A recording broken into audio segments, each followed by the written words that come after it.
All right. Connecting battery. There we go. Very loosely connected, not recommended. Let me check. Okay, yeah. All right. Coming over here.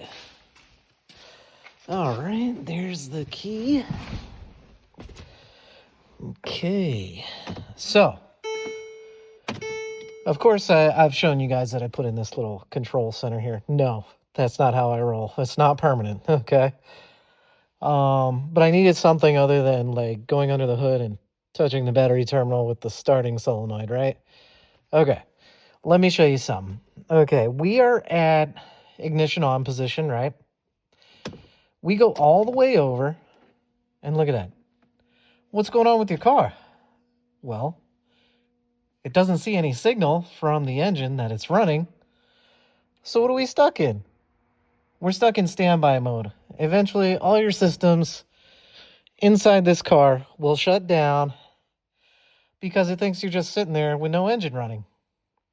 All right, now we're going to go under the hood, and I'm going to plug my little buddy in, and then we'll see what we get. Ready? Turn that off. Da, da, da. Here's our friend. And I want to make sure I do this right because this is a polarity thing. Okay?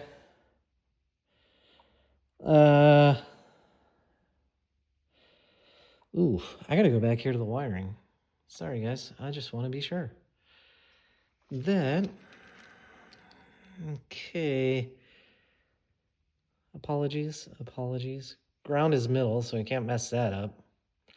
Hot is brown.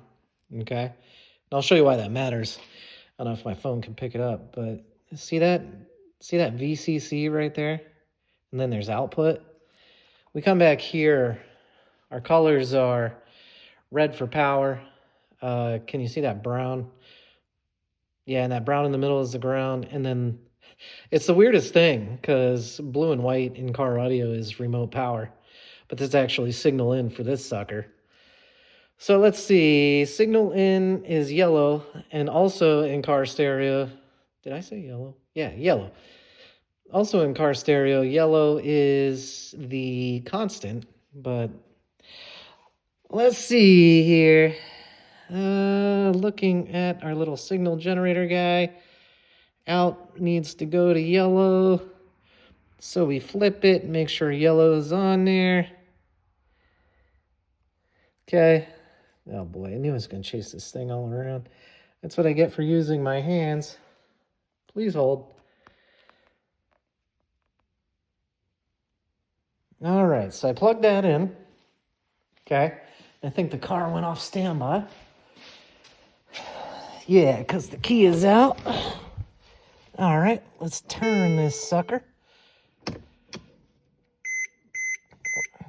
All right, did you see that?